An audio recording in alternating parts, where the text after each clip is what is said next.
아멘. 다시 한번 우리 특별하게 마음으로 하나님에 대한 찬양으로 하나님에 대한 마음을 찬양으로 해주신 우리 찬양 인도자분들에게 다시 한번 감사억 드릴까요? 감사합니다.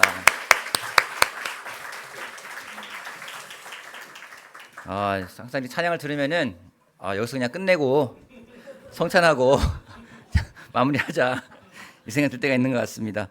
여러분, 오늘은 예수님의 다시 살아나신 부활을 기념하는 부활절입니다. 여러분 기쁘십니까? 성탄절만큼이나 기쁜 날이 바로 부활절입니다. 여러분, 예수님이 다시 사셨다. 정말 기쁘십니까? 어떻게 이 기쁨을 전하시겠습니까? 예수님이 다시 부활하셨습니다 라는 것을 어떻게 전하시겠습니까? 어제 설교 준비하고 있는데 우리 김민수 목사님이 전화가 왔어요. 형, 한화가 2등이야 라고 이야기. 한화 이글스 팬인데 한화 이글스가 2등이라고 아주 기쁘게 전해왔는데 그 생각이 들었어요. 정말 복음의 이 부활의 기쁜 소식을 예수님이 부활하셨어 라고 기쁘게 전할 수 있는지 다시 한번 생각해 보게 되었습니다. 여러분, 옆에 있는 사람에게, 좀 뒤에 있는 사람에게 여러분의 그 확신을 담아서 예수님이 부활하셨습니다 라고 좀 인사 나누면서 시작하도록 하겠습니다.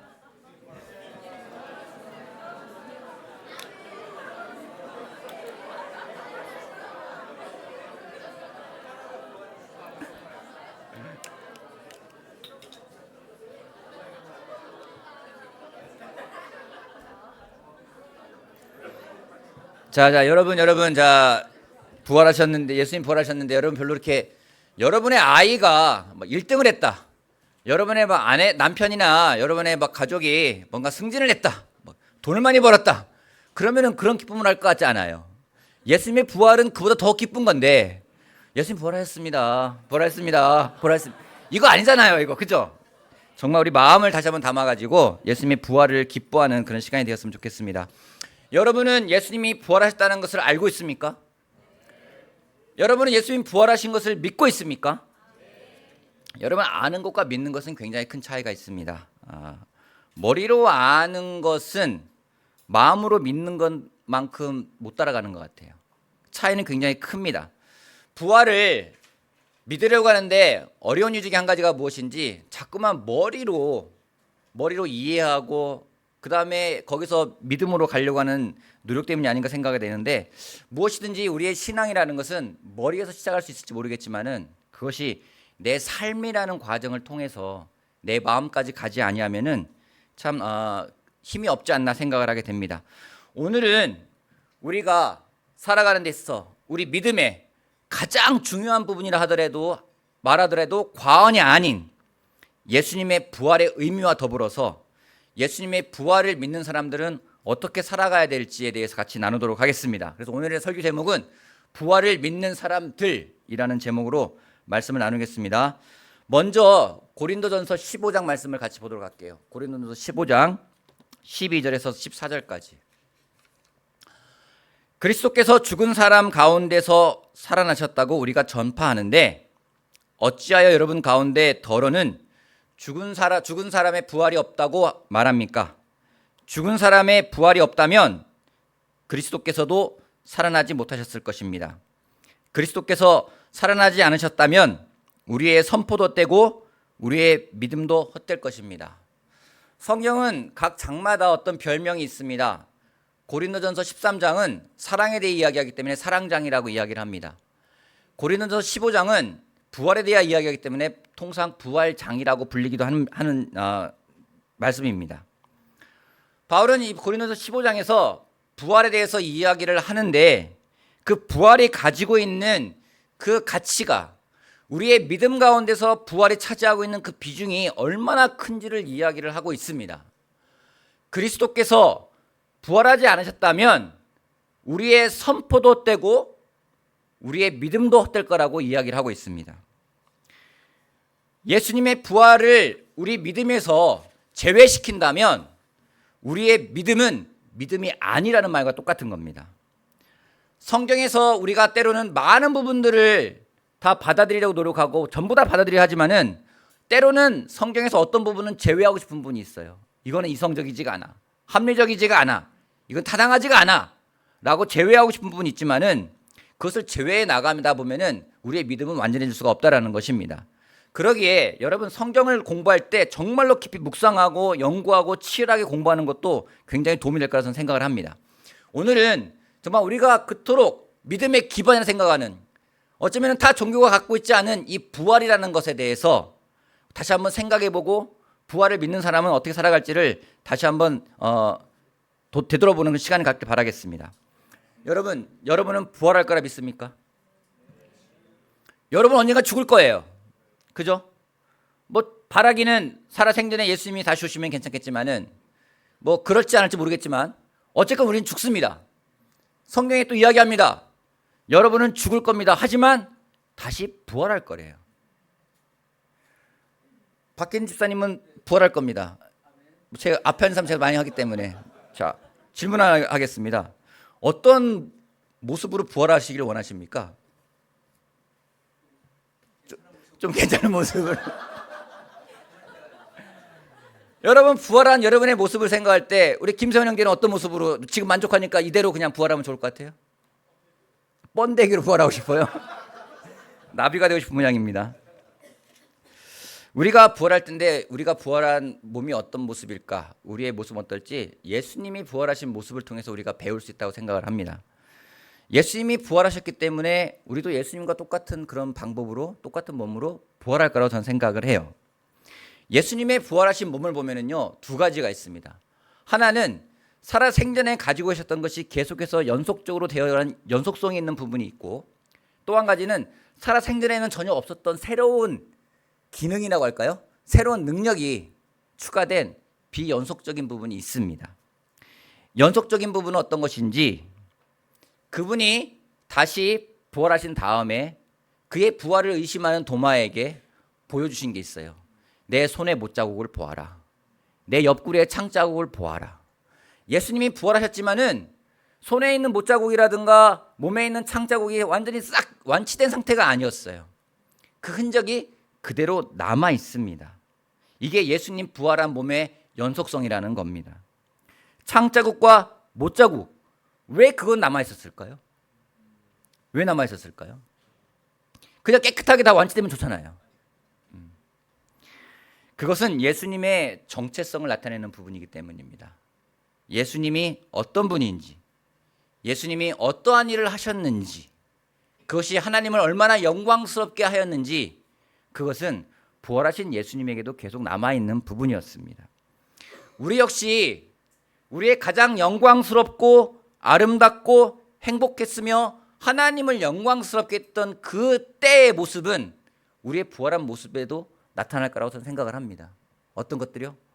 사랑하다가 상처받은 아픔들, 헌신하다가 당했던 억울함들, 말씀을 따르다 받았던 핍박들, 이런 것들이 마음속에 남아있는 상처일지 모르겠지만 우리가 부활했을 때 그것은 하나님을 영광스럽게 했기 때문에 역시 남아있을 거라고 저는 생각을 합니다.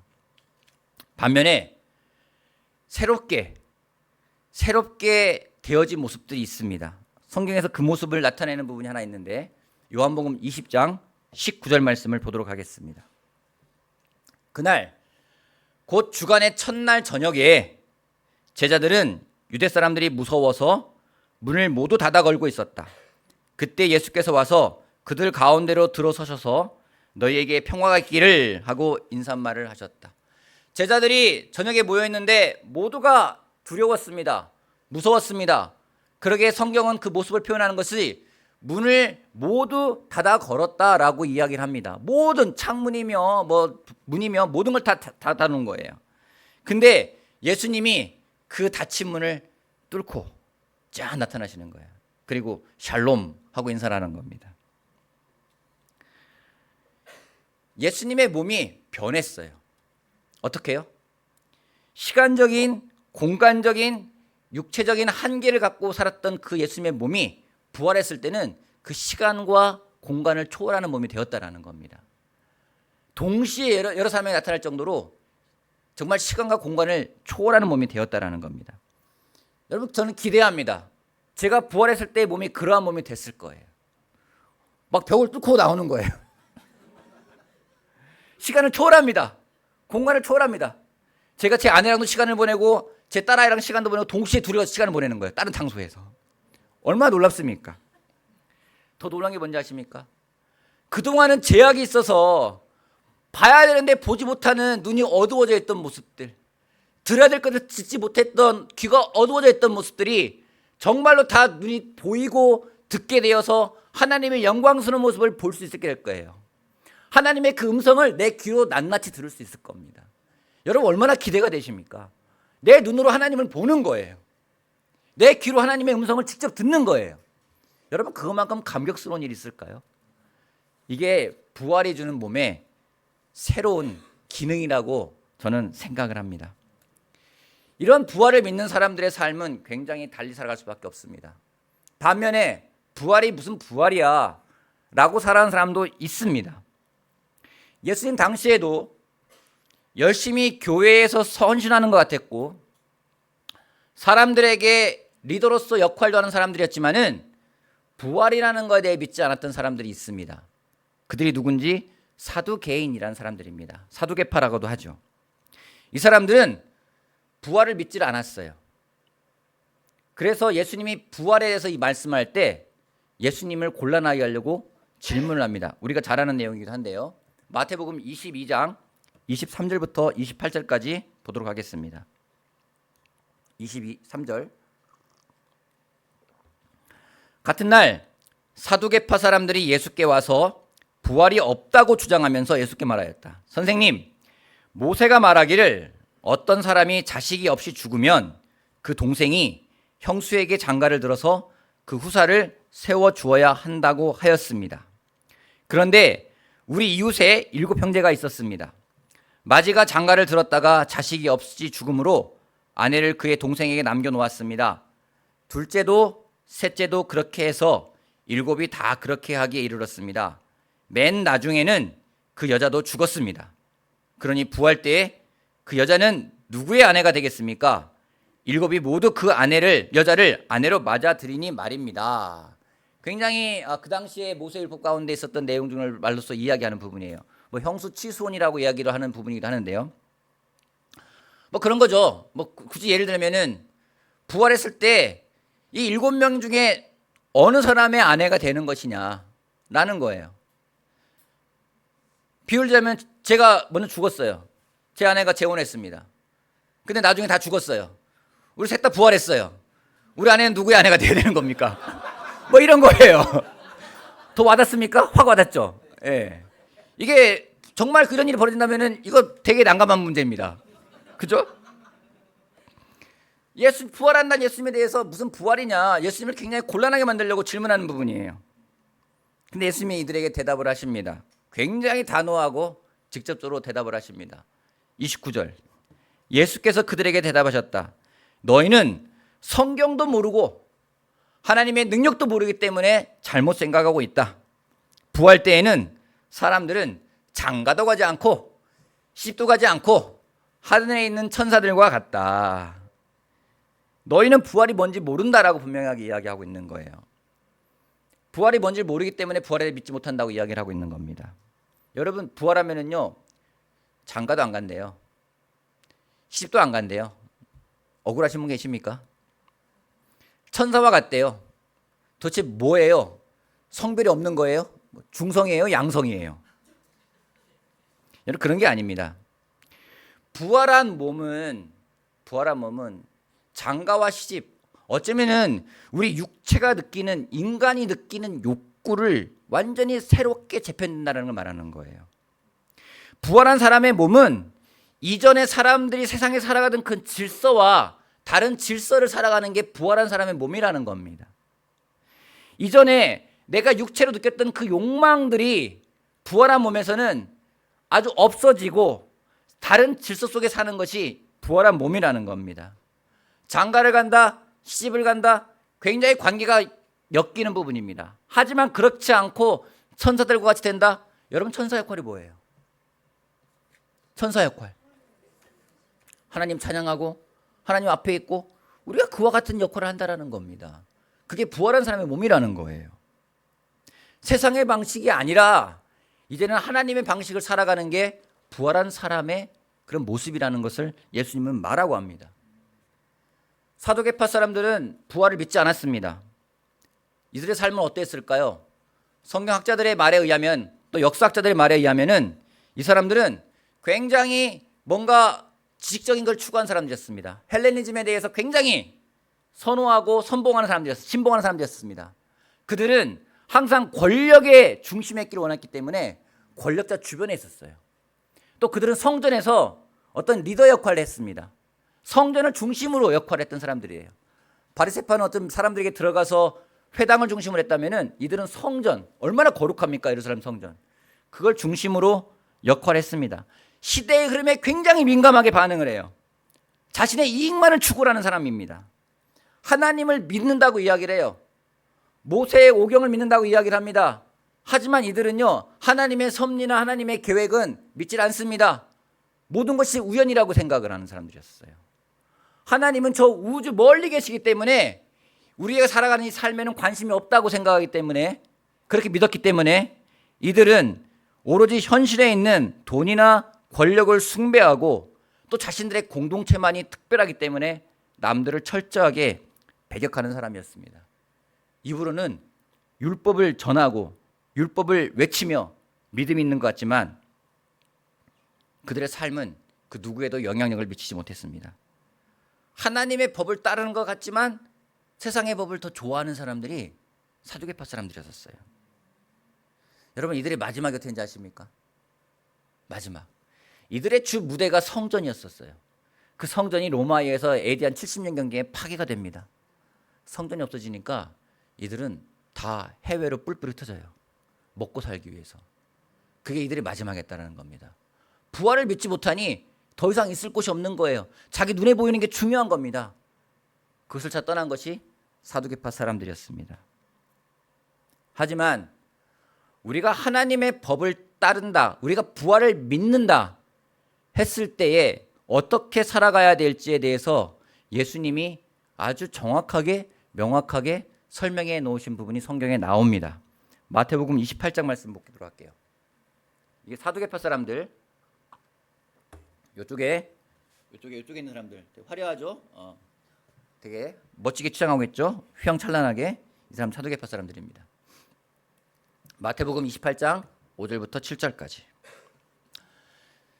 여자들이 예수님이 무덤에 묻히신 다음에 3일 되는 날, 곧 주일날이죠. 우리가 말하는 주일날 예수님의 그 몸에 향유를 바르기 위해서 다시 예수님의 그 무덤에 찾아가고 있는 부분입니다. 그때 무덤에 도착했을 때 무덤이 비어 있습니다. 무덤은 열려 있고 천사가 여자들에게 말합니다. 5절 말씀. 천사가 여자들에게 말하였다. 두려워하지 말아라. 나는 너희가 십자가에 달리신 예수를 찾는 줄 안다. 그는 여기에 계시지 않다. 그가 말씀하신 대로 그는 살아나셨다. 와서 그가 누워 계시던 곳을 보아라. 그리고 빨리 가서 제자들에게 전하기를 그는 죽은 사람들 가운데서 살아나셔서 그들보다 먼저 갈릴리로 가시니 그들은 거기서 그를 뵙게 될 것이라고 하여라. 이것이 내가 너희에게 하는 말이다. 천사가 여자들한테 하는 말입니다. 뭐라고 합니까? 예수님 부활했다. 가서 제자들한테 알려라. 그리고 어떡하래요? 예수님이 먼저 갈릴리로 간다고 하니 갈릴리로 가라고 해라. 라고 하는 말을 하는 겁니다. 그들이 놀라고 당황해서 가는데 예수님이 또 말씀하세요. 8절. 여자들은 무서움과 큰 기쁨이 엇갈려서 얼마나 그렇겠습니까? 급히 무덤을 떠나 이 소식을 그의 제자들에게 전하려고 달려갔다. 그런데 갑자기 예수께서 여자들과 마주쳐서 평안하냐 하고 말씀하셨다. 여자들은 다가와서 그의 발을 붙잡고 그에게 절하였다. 그때 예수께서 여자들에게 말씀하셨다. 무서워하지 말아라. 가서 나의 형제들에게 갈릴리로 가라고 전하여라. 그러면 거기에서 그들이 나를 만날 것이다. 예수님이 부활하신 다음에 말씀하시는 겁니다. 여자들한테 안심을 시켜줘. 샬롬 인사합니다. 그 다음 뭐라고 합니까? 나 살아났는데 내가 갈릴리로 갈 테니 제자들도 갈릴리로 오라고 해라. 예수님이 부활하고 처음 만난 사람이 바로 이 여인들이에요. 질문하겠습니다. 여러분이 예수님이라면 부활하고 누구에게 먼저 가겠습니까? 제사장들 따지려고. 저도 그럴 것 같아요. 빌라도한테 그러면 갈 것 같아요. 빌라도 나야. 그러면 얼마나 놀라겠습니까? 빌라도가 기절 초풍을 하겠죠. 또 그 다음에 율법학자들, 바리새파 사람들 불러놓고 야, 니네가 나 죽였지. 어쩌면은 나를 핍박하고 나에 대해서 정죄하고 나를 죽였던 사람들한테 가가지고 내가 오라 너무 하고 싶은 거 아니겠어요? 내가 맞은 거야, 니네가 틀린 거야 라고 말하는 걸 정도가 끝나서 그게 끝나는 게 아니라 그걸 넘어서서 빌라도나 바리새파나 율법학자나 그 모든 예수님을 죽였던 사람들이 예수님에게 무릎을 꿇고 잘못했습니다, 죄송합니다, 당신이 주님이십니다, 제 당신을 따르겠습니다, 이렇게 끝나면 얼마나 좋겠어요. 해피엔딩. 영화 매트릭스에서 처음에 탁 죽었다 살아난 다음에 총알을 탁 막아버리고 끝날 때 얼마나 멋있습니까? 예수님이 그런 모습이 얼마나 좋겠어요. 근데 예수님은 부활하시자마자 여자들에게 나타나서 다시 말씀을 전해요. 천사를 못 믿었는지 모르겠지만은 천사가 갈릴리로 먼저 가신다고 전하라고 했는데 예수님이 친히 나타나셔가지고 말씀하시는 거예요. 나의 형제들에게 갈릴리로 가라고 전하여라. 여러분, 이 말이 뭘까요?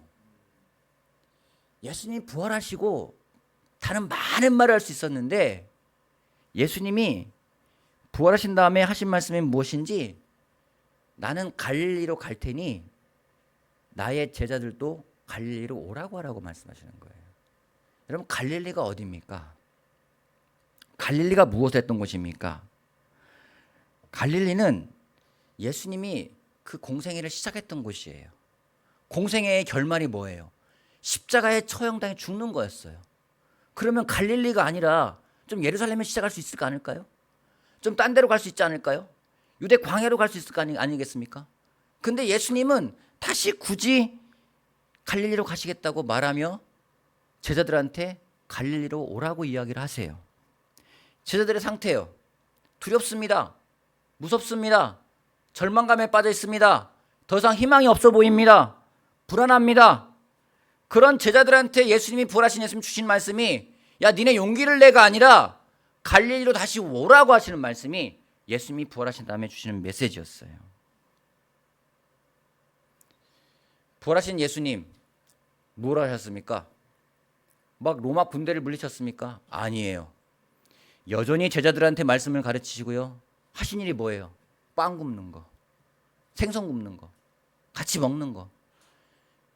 예수님이 부활하기 전에 하셨던, 돌아가시기 전에 하셨던 모습들을 그대로 하시는 거예요.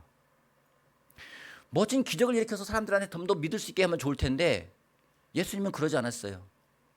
믿지 않는 사람들한테 나타나가지고 날 믿으라고 한 게 아니라 그를 믿었다가 지금은 실망하고 좌절한 제자들한테 가서 니네 다시 갈릴리로 와라, 다시 그들에게 말씀을 전하고 그들에게 생선을 구워주시고 떡을 떼어주신 게 예수님이 하신 겁니다. 저는 부활을 믿는 사람이라면 이런 삶을 살아가는 게 부활의 삶이 아닐까 생각을 하게 됩니다. 바울은요, 고린도전서 15장 31절에 이런 말합니다. 나는 날마다 죽는다라는 고백을 해요. 그 고백은 바울이 그동안 처했던 그의 죽음과 직면한 현실 속에서 좌절하거나 낙심하는 것이 아니라 그걸 이겨내는 고백인데, 고백을 너무나 당당하게 이야기합니다. 나는 날마다 죽는다고 이야기를 해요.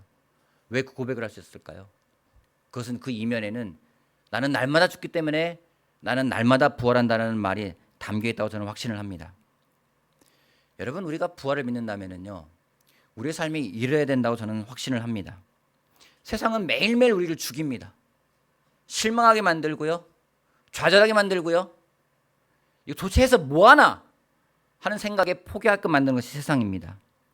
하지만 하나님은 그럼에도 불구하고 매일매일 우리에게 또 새로운 날을 주세요. 전 그게 너무 신기해요. 저는요, 하루 중에 가장 즐거운 시간은 언제인지 아십니까? 가장 행복한 시간은 하루를 끝내고 이불에 들어갈 때가 제일 행복해요. 그때 그런 기도를 합니다. 하나님 감사합니다, 오늘도 끝났습니다. 그날 하루가 때로는 지옥 같을 때도 있어요. 우울하고 슬프고 괴롭고 어느 날 기쁜 날도 있습니다. 그럼에도 그날은 끝나요. 그리고 눈을 감습니다. 잠을 잡니다. 그때 그런 생각을 해요. 내가 눈 떴을 때 다음 날은 어딜까? 천국일까? 이곳일까? 모르는 거 아니겠습니까? 근데 지금까지 하나님은 한 50년 넘게 매일매일 눈을 뜨게 하셔가지고 새로운 날을 주셨어요. 똑같은 날이 아니에요. 매일 새로운 날이에요. 날씨도 다르고요. 온도도 다르고요. 습도 다르고요. 내 모든 것들이 다른 매일매일 새로운 날을 주시는 것이 하나님의 은혜라고 생각을 합니다. 왜요? 다시 시작하라는 거예요. 다시 시작하라는 겁니다. 네가 어제 어땠는지 모르겠지만, 네가 지난해 어땠는지 모르겠지만 다시 부활을 믿는다면 다시 너의 갈릴리로 가라. 여러분, 여러분의 갈릴리가 있을 겁니다. 저의 갈릴리가 있습니다. 내가 예수님을 만났던 곳, 어쩌면은 제자들이 갈릴리 바다에서 저렇게 그분을 던져 고기를 잡았던 그곳, 하지만 예수님을 만나서 다시 꿈을 꾸었던 그곳, 우리가 예수님을 만나서 꿈을 꾸었던 그곳, 그 갈릴리, 여러분의 갈릴리, 나의 갈릴리, 부활하신 예수님이 우리한테 말씀하신 그거예요. 갈릴리에서 다시 만나자. 뭘 하기 위해서요? 다시 처음에 시작했던 것을 다시 하자. 다시 사랑하자. 다시 말씀을 전하자.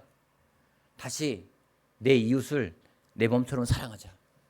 그것이 부활하신 예수님이 제자들한테 전하고 싶었던 메시지입니다. 여전히 똑같았어요.